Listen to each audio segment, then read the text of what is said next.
ఈరోజు మనం ఈ వీడియోలో పీసీఓడి ఉన్న వాళ్ళకి ఐవీఎఫ్ సక్సెస్ అవుతుందా అన్న టాపిక్ గురించి మాట్లాడుకుందాం. హలో అండి, నేను మీ doctor Anusha Reddy, fertility expert, 49 fertility centre, Warangal branch.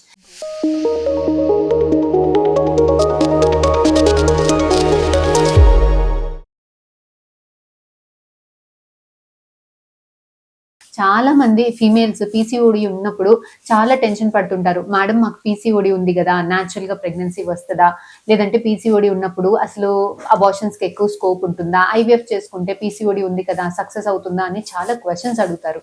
So ఈ రోజు మనం ఈ వీడియోలో అసలు పీసీఓడి అంటే ఏంటి, పీసీఓడి ఉంటే అసలు ఎగ్స్ క్వాలిటీ ఇష్యూస్ ఎలా ఉంటాయి, వీళ్ళు ఐవీఎఫ్ చేయించుకుంటే అసలు ఎవరికి ఐవీఎఫ్ అవసరము, ఐవీఎఫ్ చేసుకుంటే వీళ్ళలో సక్సెస్ రేట్స్ ఎలా ఉంటాయి అన్న టాపిక్ గురించి ఈ రోజు మనం ఈ వీడియోలో మాట్లాడుకుందాం. చాలా మంది పీసీఓడి ఉంటే టెన్షన్ పడుతుంటారు. కాకపోతే మంచి విషయం ఏంటి అని అంటే పీసీఓడిలో యాక్చువల్లీ నార్మల్ గా ఉన్న వాళ్ళ ఉండాల్సిన ఎగ్స్ కన్నా చాలా ఎక్కువగా ఉంటాయి వీళ్ళల్లో eggs. That is a very good point. చాలా మందికి 10 మందిలో 8 మందికి ఎగ్ నెంబరు ఎక్కువ ఉంటుంది.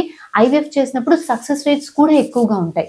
కాకపోతే ఎవరికో ఒక్కరిద్దరికి పీసీఓడి వాళ్ళల్లో తీసాక ఎగ్గులో క్వాలిటీస్ చాలా ఇబ్బందిగా ఉండడము, క్వాలిటీ ఇష్యూస్ ఉండడము, ఎగ్స్ లో నుంచి బేబీస్ తయారీ కాకపోవడము, ఫెయిల్ అయ్యేదానికి స్కోప్స్ ఎక్కువగా ఉంటాయి.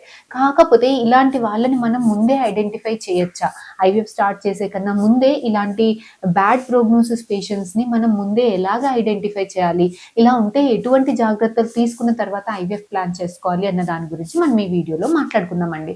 జనరల్ గా పీసీఓడి అంటే ఏంటి అని అంటే ఎగ్స్ ఉంటాయి వీళ్ళల్లో, కాకపోతే స్వతహాగా ఎగ్ లోపల ఏదైతే పెరగాలో ఆడవాళ్ళలో పీరియడ్స్ వచ్చిన 15 days లో ఎగ్ పెరిగి రిలీజ్ అవ్వాలో ఆ మెకానిజం అనేది ప్రాపర్ గా జరగదు. ఎగ్ అనేది పెరగదు, సరిగ్గా విడుదలవ్వదు. ఇలాంటి వాళ్ళల్లో ఒంట్లో హార్మోనల్ ఇంబ్యాలెన్సెస్ ఉండడం వల్ల ఎగ్ క్వాలిటీ ఇష్యూస్ ఉంటాయి. సో ఇట్లాంటి వాళ్ళలో కొన్ని ఫుడ్ హ్యాబిట్స్ చేంజెస్ చేసుకోవడం వల్ల, కొంత ఎక్సర్సైజ్ చేసుకోవడం వల్ల, వెయిట్ రిడక్షన్ వల్ల చాలా మందికి న్యాచురల్ గానే ప్రెగ్నెన్సీస్ వస్తాయి. సైకిల్ రెగ్యులరైజ్ అయిపోతుంది, న్యాచురల్ గానే కన్సీవ్ అవుతారు.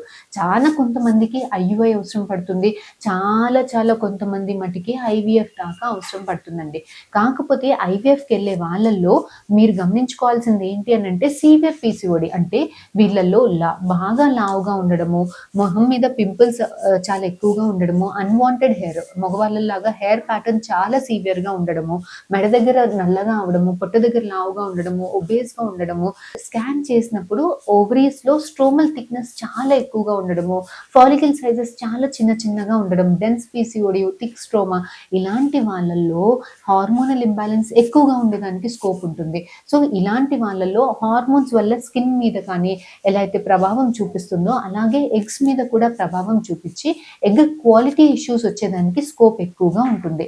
సో ఇలాంటి వాళ్ళు ఐవీఎఫ్కి వెళ్ళే కన్నా ముందు, సీవియర్ పీసీఓడి వాళ్ళు ఐవీఎఫ్కి వెళ్ళే కన్నా ముందు వెయిట్ రెగ్యులరైజ్ చేసుకోవాల్సింది ఉంటుంది, రెగ్యులర్గా ఎక్సర్సైజ్ చేసుకోవాల్సింది ఉంటుంది, కార్బోహైడ్రేట్ రిచ్ డైట్స్ అవాయిడ్ చేసి, అంటే నాన్ వెజ్ అలాంటివి, జంక్ ఫుడ్స్ అలాంటివి అవాయిడ్ చేసి ఒక 3 months healthy diet, exercise, cycle regularisation అయ్యేలాగా, వెయిట్ రిడక్షన్ అయ్యేలాగా చేసుకుని మీరు వెళ్ళే కన్నా ముందు యాంటీ ఆక్సిడెంట్స్, పీసీఓడికి సంబంధించిన మందులు వాడుకొని, మెట్ఫార్మిన్ అనే మెడిసిన్ యూజ్ చేసుకొని మీ ఐవీఎఫ్ స్పెషలిస్ట్ ని కన్సల్ట్ అయ్యి కొన్ని జాగ్రత్తలు తీసుకున్న తర్వాత ఐవీఎఫ్ ప్లాన్ చేసుకుంటే ఏదైతే ఊసైట్ ఈ హార్మోనల్ ఇంబ్యాలెన్స్ వల్ల ఎగ్ క్వాలిటీ మీద ఏదైతే ప్రభావం చూపిస్తుందో అది కొంత మటుకి మనం కంట్రోల్ చేసుకొని సక్సెస్ రేట్స్ ఎక్కువగా ఉండేలాగా ప్లాన్ చేసుకోవచ్చండి.